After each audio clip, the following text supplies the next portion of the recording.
नमस्कार दोस्तों, जितनी स्विट्जरलैंड की पॉपुलेशन है उतने इंडिया इंजीनियर प्रोड्यूस करता है।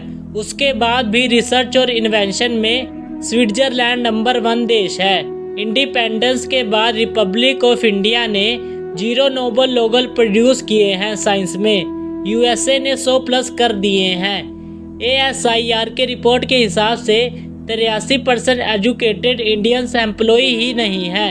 ये जो सुंदर पिचाई और सत्या नतेला की हम बात करते हैं, इन्होंने भी आगे चलकर अपनी एजुकेशन बाहर से ही कंप्लीट की है। ये जो सारी चीज़ें मैं आपको बोल रहा हूँ, इसे जानने के लिए हमें थोड़ा पीछे जाना पड़ेगा। जब ब्रिटिशर हम पर रूल कर रहे थे तब ईस्ट इंडिया कंपनी के सामने 2 मेजर रीज़न थे। एक कम्युनिकेशन विथ इंडियंस और दूसरा वर्कर और चेकर की बहुत ज़रूरत थी उन्हें। थॉमस बेवेंटन पकोए ने इंग्लिश एजुकेशन एक्ट ऑफ 1835 जारी किया, जिससे उनके दोनों पर्पस पूरे हो जाते। पहला, उनको बंदे चाहिए थे जो चुपचाप डेस्क पर बैठे और अपना काम करें, ज़्यादा क्वेश्चन ना करें और ज़्यादा क्रिएटिव ना हो। Second, communication in English. English सबसे ज़्यादा बोली जाने वाली लैंग्वेज नहीं है।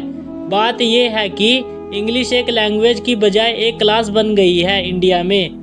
रशिया, चाइना, फ्रांस, ये सब कंट्री इतना उत्सुक नहीं है इंग्लिश को लेकर जितना इंडिया में है। पुअर कम्युनिकेशन बोला जाता है अगर आपकी इंग्लिश अच्छी ना हो, जबकि इंग्लिश ना आने का मतलब आपको कोई और लैंग्वेज आना है। 5 साल पुराना IAS भी आज के समय आउटडेटेड माना जाता है। लेकिन इतनी इम्पोर्टेंट चीज़ हमारा एजुकेशन सिस्टम आज भी थोड़े चेंजेस के साथ सेम वैसा ही चल रहा है। हमारा एजुकेशन सिस्टम में रटने का सिस्टम है। जो ज़्यादा रट लेता है उसके उतने ज़्यादा मार्क आ जाते हैं। अब 95% जिसके संस्कृत में आए हैं वो संस्कृत बोल नहीं पा रहा है और बेसिक हिस्ट्री होने की बजाय इतनी मोटी मोटी किताबें हैं हिस्ट्री की जिसका कोई मतलब ही नहीं है।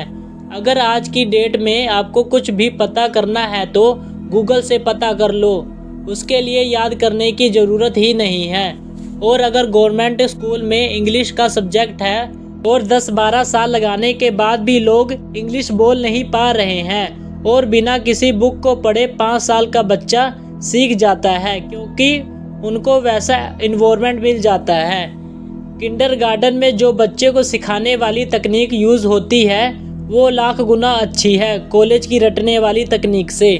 जिन बच्चों के ज़्यादा अच्छे नंबर आते हैं, जब वह रियल लाइफ में जाते हैं तो क्रम्बल करते हैं। हर किसी को सेम सिलेबस, सेम चीज़ सिखाई जाती है बिना उसकी कैपेबिलिटी को देखे।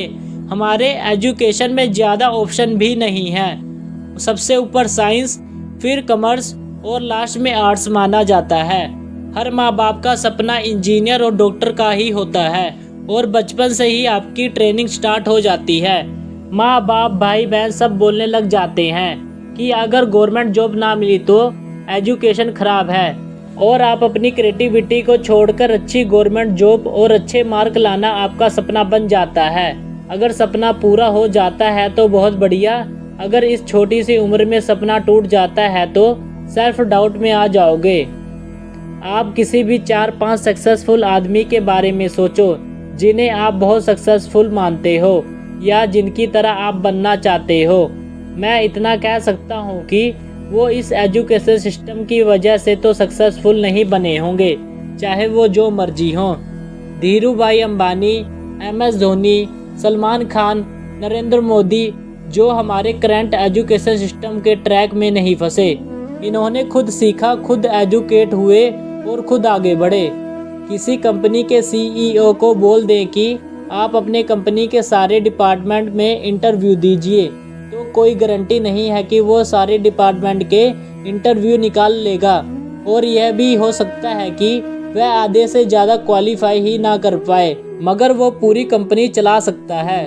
लोग अपने 25% से ज़्यादा ज़िंदगी इस करंट एजुकेशन सिस्टम में लगा देते हैं ताकि अपने से कम पढ़े लिखे आदमी के कंपनी में काम करके उसके सपने को पूरा कर सकें। इंडिया का अगर एजुकेशन सिस्टम इतना अच्छा है तो पॉलिटिशियन और सेलिब्रिटी अपने बच्चे को पढ़ने के लिए बाहर क्यों भेजते हैं?